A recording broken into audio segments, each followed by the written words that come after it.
Hey, folks, welcome back to American Agenda. Well, a letter written by a group of Republican national security experts backing President Biden taking new focus now since the crisis in Afghanistan.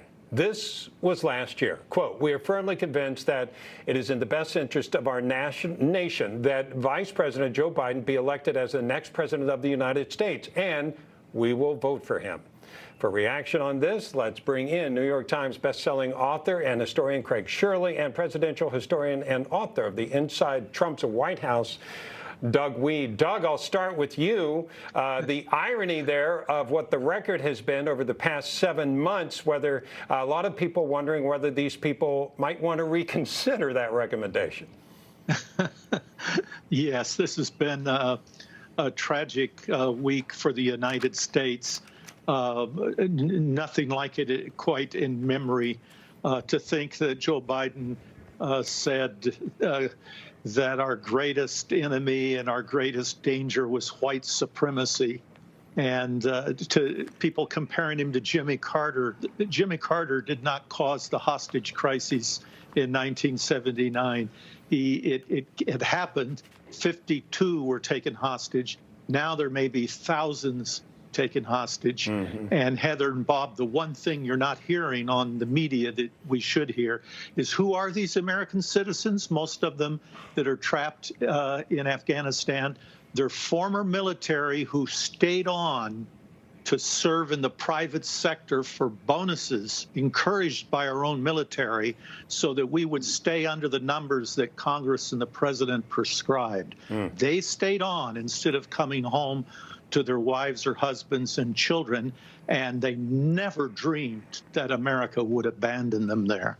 The FDA officially approving the Pfizer vaccine, becoming the first COVID vaccine to transition from emergency use authorization to full FDA approval. So as other vaccines get in line for approval, will this now pave the way for more mandates and possibly stricter rules? Let's bring back in Craig Shirley and Doug Weed for their thoughts.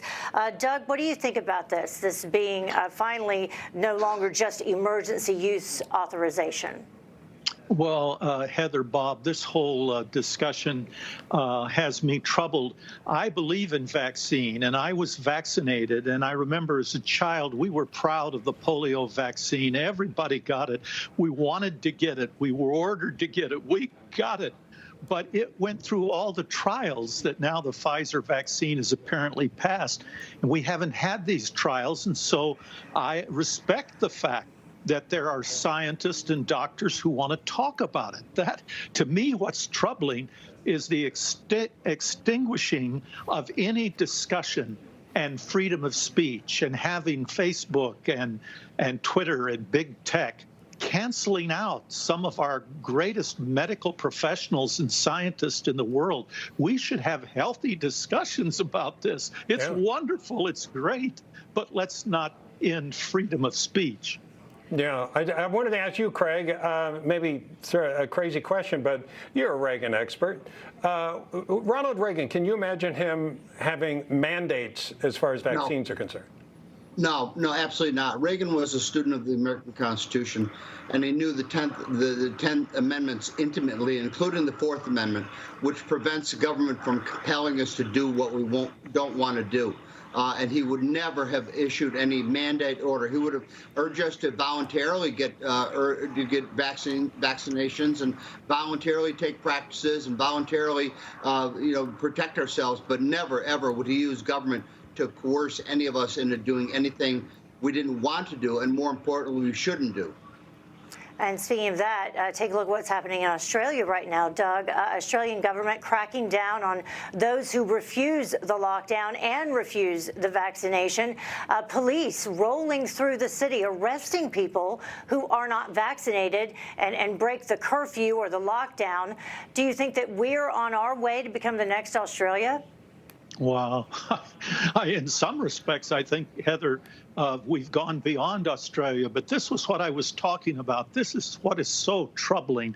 I mean, I don't want to make comparisons to Nazi Germany, but I can't think of anything else to compare when they had their own science. They created their own anti-Semitic science and stuffed it down the throats of their own people and led to horrible disaster. It's just we need to have sunshine. We need to have freedom to pursue science and to discuss it.